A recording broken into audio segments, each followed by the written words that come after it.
And running around like a madman behind me is Max, but he's over there. We're gonna get him in a minute. Here he comes. Max, how you doing? Good, thank you. Excellent, sorry to bother you. I know you're deep in it, you're going crazy here. Can you just describe your dish, sir? So, I'm making a ceviche that is Peruvian, Mexican, and Japanese influenced.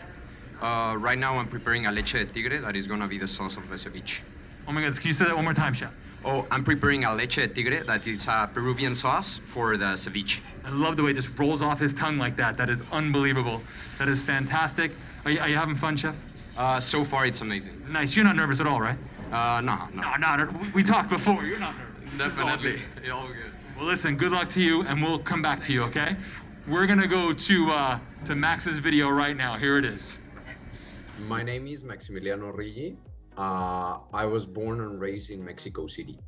I think that all my life I have had a really special relationship with food, and more than cooking, it was like that search of different flavors, and I would say that the connection with food is what made me want to get into the food business. The family from my dad is from Argentina, and all the family from my mom is from Mexico. So I have had those two different cultures that have merged together.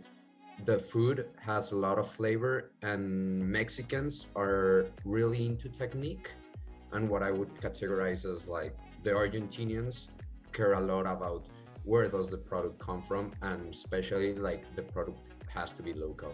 One of my approaches, especially with my career, I'm really concentrated in getting into the fine dining world, and I really want to exceed in that industry.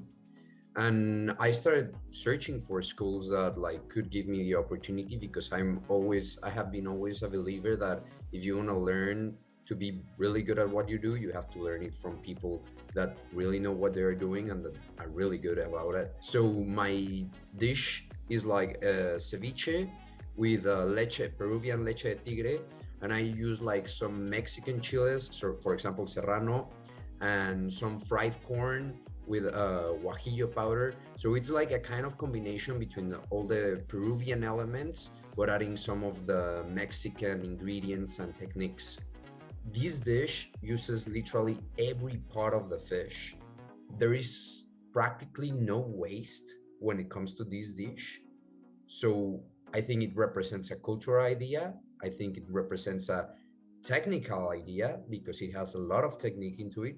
And it also represents a really sustainable idea of product utilization. These competitors are from all over the world, and they probably also bring their own cultures, and they are putting their heart into the recipe. So it really makes me happy I wouldn't even see it as I'm competing with them, because we're all showcasing what we know and what we can use, what we can do with these on this fish in mind.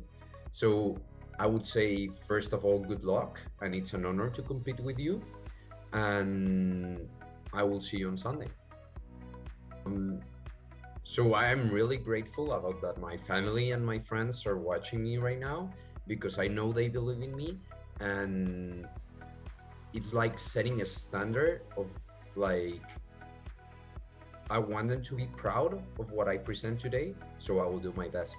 And now Max is entering, everyone. So Max, come on in.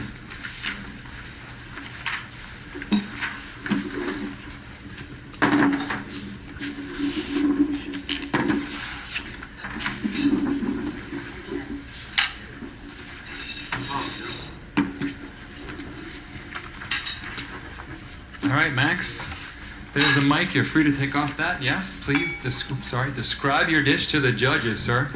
So what you have in front of you is what I like to call a Tri-cultural Ceviche, because I took the combination of Peruvian and Japanese cuisine, the Nikkei cuisine, and I implemented some Mexican touches.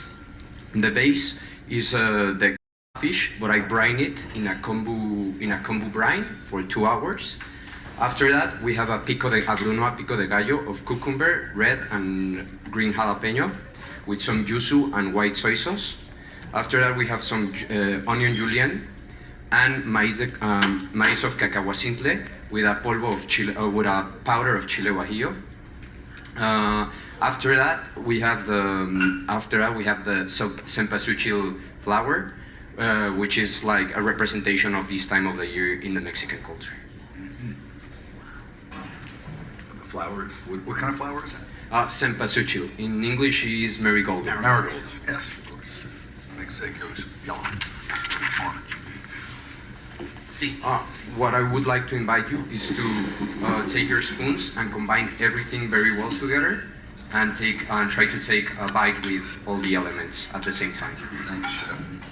I feel like I'm in Mexico City here looking at this dish. It's so elegant, really beautiful.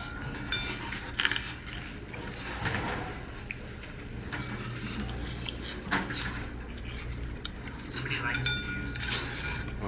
Approximately 10.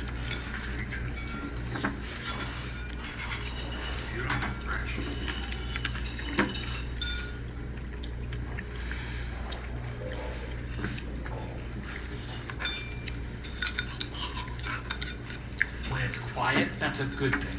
Yeah. The texture is surprising too. It's Thank you. got some nice textural bursts there. Really interesting. Yeah, the crunch of that corn. Yeah, the first bite of that with the fish. It's delicious. Thank you.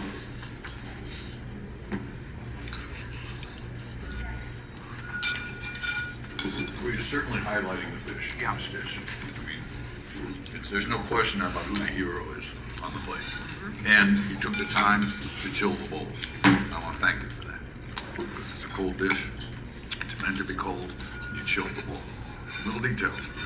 It's been an ongoing discussion that we've been having amongst ourselves thus far. So you nailed that. Ratio of garnish to fish, I don't know. I might want a little more garnish for myself, that's all. But as you can see, Andrew did not like it at all. Or he was starving. But I think you did a great job. Thank you very much. I mean, look, this, you know, I'm down in Peru. I'm at a Gastanacuria restaurant, and I'm, you know, I mean, this is something right of the Lamar playbook and all of those great Nikkei chefs down there who are doing this exact kind of dish. To see this come out of a kitchen here in a competition like this is really ballsy, and you nailed it. I mean, I'll just get that out of the way. Nailed it. At this point, when a dish is this beautifully composed and this well done, it really is about little nitpicky things.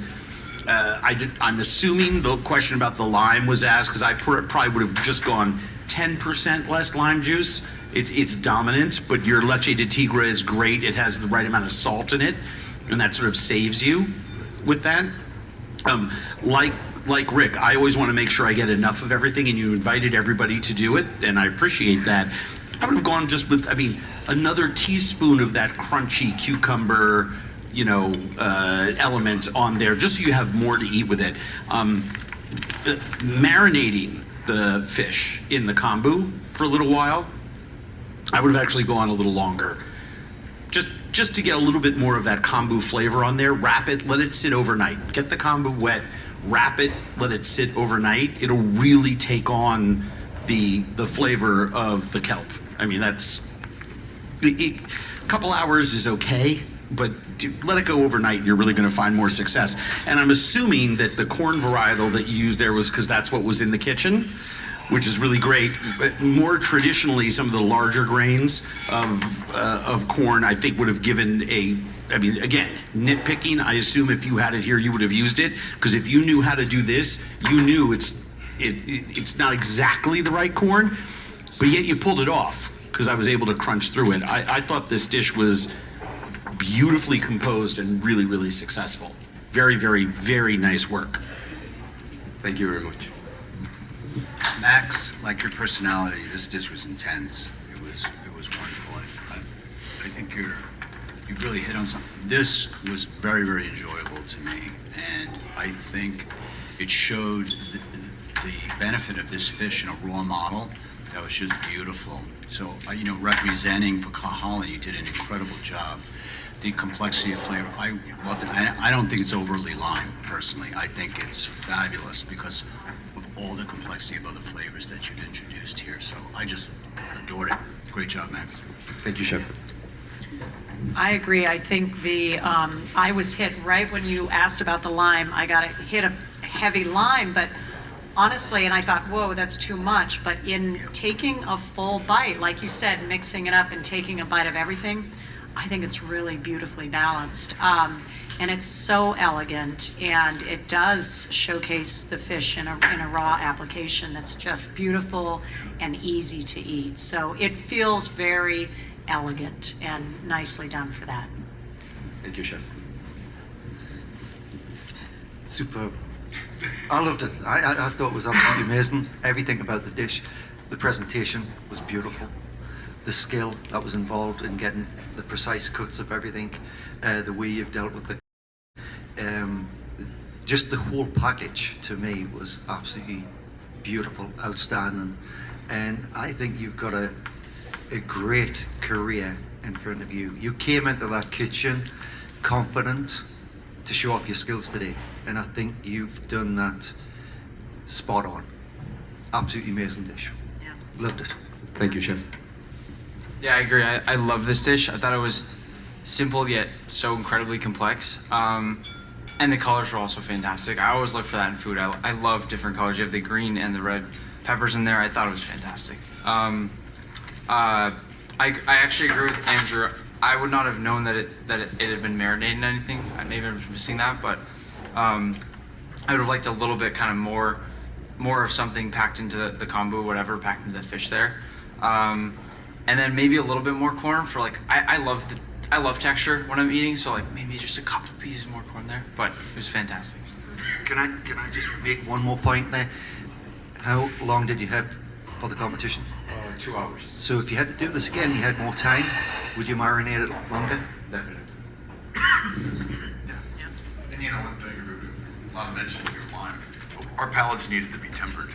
The last dish, was a completely different flavor profile. So the first one was a little bit shocking, but as you tempered our palate, I think it worked out wonderfully. No, I did too. I think this is what's fascinating about food is if there was more of that salad, then you don't need a little bit less of the lime juice, right? I mean, it's all about, and by the way, please understand, we're talking about like slight, tiny little tweak. I mean, now we're just micro nerding out on food, right? So true. And I appreciate your comment about the 2 hour thing.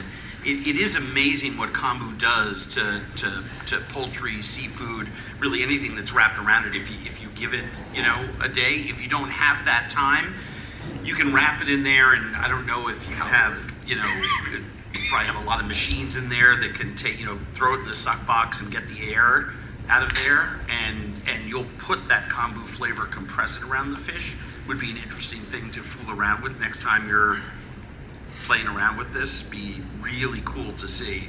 I love this kind of dish. I mean, it's just beautiful, and you executed it really, really nicely. I want another one. I'll fix you one, Chef. Good job. Thank you very much, Chef. I'm gonna steal that, Max. Hey, nice job, buddy. Come here. Awesome. Good job. Well, with that being said, you're free to go, Max. You're allowed to leave unless you want to hang out. But, thank you.